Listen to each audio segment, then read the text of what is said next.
troisième élément, Issa le Camerounais, Issa Abou Zakaria nous dit et me les a fait savoir, et à la suite de ceci, j'ai été amené à m'excuser de manière claire en 2014, dans un mail que désormais j'ai fait parvenir au frère Moubine, car dans l'audio, il avait dit qu'il n'était pas au courant que j'étais revenu sur ces erreurs-là en 2014, et donc aujourd'hui, j'ai fait parvenir ce mail.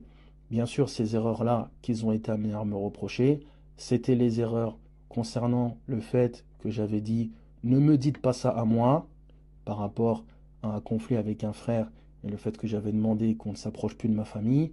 Deuxième erreur qui était par rapport à l'épisode de l'aveugle.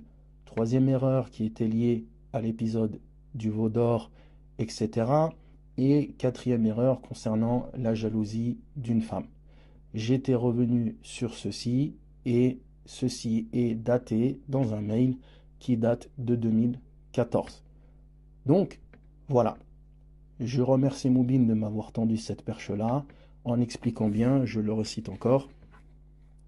Prouve-nous que tu es revenu et rassure-toi par la suite. Donc je me rassure que par la suite, il n'y aura plus d'histoire puisque Moubine lui-même m'a proposé cela.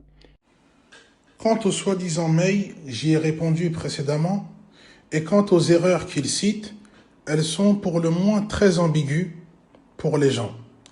Et personne ne serait en mesure de savoir de quoi il s'agit, si ce n'est ceux qui connaissent ces erreurs. Première erreur citée, il dit « Ne me dites pas ça à moi ». Je vous laisse donc écouter de nouveau ce qu'il a réellement dit. Donc venir me dire, oui, quelqu'un de pieux comme ceci, qui pense que, ou qui voudrait que quelqu'un ait un enfer, eh bien dites ça à Allah Azzawajal, dites ça à son allié, à Abel, et ne venez pas moi me reprocher ceci. Deuxième erreur citée, il dit l'épisode de l'aveugle. Il y qualifia le prophète Mohammed sallallahu alayhi wa sallam d'avoir fait des erreurs dans son prêche, ce qui est une parole de mécréance, tout comme la première. Je vous rappelle ce qu'il a dit. Et lui aussi est passé par parfois des peccadilles, des erreurs, des incartades dans la voie vers la da'wa. Et Allah Azza wa Jalla a reproché à son prophète sallallahu alayhi wa sallam ce comportement-là, a révélé la sourate 80 du Coran. Donc par rapport à cela, j'aimerais qu'on soit un peu quand même indulgent et qu'on ne me présente pas justement comme étant celui qui était au sommet et qui s'est retrouvé d'un coup au sous-sol, alors que meilleur que moi est passé par la même situation. C'est une épreuve d'Allah, il faut le comprendre et le prendre ainsi. Troisième erreur citée, il dit l'épisode du veau d'or. Il y dénigra le prophète Moussa alayhi salatu wassalam. Autre parole de mécréance, ce passage fut longuement détaillé dans la première partie de cette mise en garde. Quatrième erreur citée, il dit la jalousie d'une femme.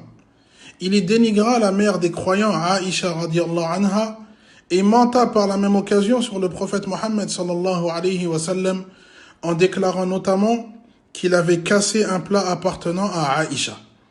Et rappelons qu'il est tombé dans toutes ces erreurs graves dans le seul but de justifier ces erreurs et de s'élever par la même occasion. Quelle mauvaise personne est Irshad. Allah dit dans Surat Al-Baqarah, Surat 2, verset 160, « Illa alladhina tabu wa aslahu wa bayyanu fa ulaika atubu alayhim wa ana at-tawwabur rahim » à l'exception de ceux qui se repentent, s'amendent et exposent clairement la vérité qu'ils ont cachée. Voilà ce dont j'accepte le repentir, car je suis celui qui accueille le repentir, le miséricordieux. Irshad et Isa n'aura donc en rien agi de la sorte. Je passe donc à un autre élément.